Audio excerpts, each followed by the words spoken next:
பரிசுத்தாவின் பெயராலே ஆமென். கிறிஸ்துவுக்குள் மிகவும் பிரியமானவர்களே, புதிய மாதத்தை காண்பதற்கான கிருபையை நமக்கு ஆண்டவர் பாராட்டி இருக்கிறார். இந்த நாளிலே கூட ஆண்டவர் நமக்கு உணர்த்திய வாக்குத்தத்தமான இறை வார்த்தை, அது 2 ராஜாக்கள் அதிகாரம் 18வது அதிகாரத்தினுடைய 7வது வசனத்துடைய முதல் பகுதி. கர்த்தர் அவனோடு இருந்தார், அவன் போகிற இடம் எங்கும் அவனுக்கு அனுகூலமாயிற்று. எல்லாரும் ஆமென் சொல்லலாமா?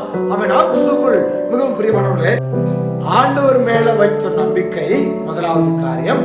2வது காரியம், பின்வாங்காமல், கடைசி வரைக்கும் பின்வாங்காமல் ஆண்டவர் மேலேயே நம்பிக்கை கொண்டிருந்த அந்த எசேக்கியா ராஜா. அப்படி இருந்ததுனால கர்த்தர் ராஜாவோடு இருந்தார், கர்த்தர் நம்மோடு கூட இருந்தார், கர்த்தர் அவனோடு இருந்தார்.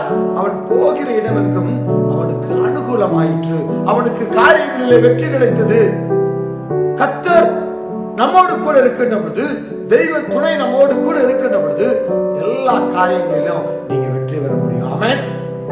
பிரதர், என்னுடைய வாழ்க்கையில நான் எல்லா காரியங்களிலையும் எப்ப பார்த்தாலும் எனக்கு தோல்வியே கிடைக்கிறது, எந்த சூழ்நிலையில நான் வெற்றி பெற முடியவில்லை, ஒரு வியாபாரத்தை நான் நடத்தினேன் என்று சொல்லி சொன்னால் அதில் நான் நஷ்டம் அடைகிறேன், ஒரு வேலை வாய்ப்பை நான் முயற்சி செய்தால் எனக்கு அந்த வேலை வாய்ப்பு கிடைக்க மாட்டேங்கிறது, இல்லை என்று சொன்னால் நான் எதிர்பார்க்கக்கூடிய படிப்பு எனக்கு கிடைக்கவில்லை, நான் எதிர்பார்க்கக்கூடிய துணை கிடைக்கவில்லை, நான் எதிர்பார்த்தது எதுவுமே வாழ்க்கையில நடக்கவில்லை என்று சொல்லி நீங்க கவலையோடு கூட இருக்கலாம்.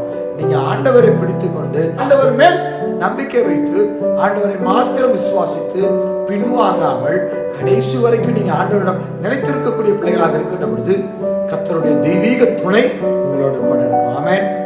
நீங்க செய்யக்கூடிய ஒவ்வொரு காரியங்களிலையும் நீங்க வெற்றி பெறுவீர்கள். ஆமென். எல்லா காரியமும் உங்களுக்கு அனுகூலமாகும், எல்லா காரியத்திலும் உங்களுக்கு வெற்றி கிடைக்கும். அதுக்கு நீங்க செய்ய வேண்டியது, இதை நான் நம்ப போறேன், அதை நம்ப போறேன் இல்லைங்க.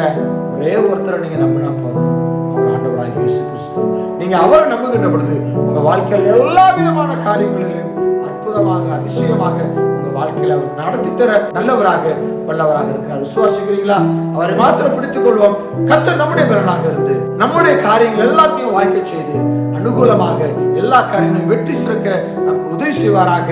வருகிற எல்லா நாட்களிலும் தெய்வீக சமாதானமும் தெய்வீக துணையும் நம்மளோடு கூட இருந்து உங்களுடைய காரியங்கள் எல்லாத்திலையும் அவர் அனுகூலமான ஒரு வாய்ப்பு தந்து நிறைவான வாழ்வுகளாக நடத்தி செல்வாராக. ஆமென். God bless you.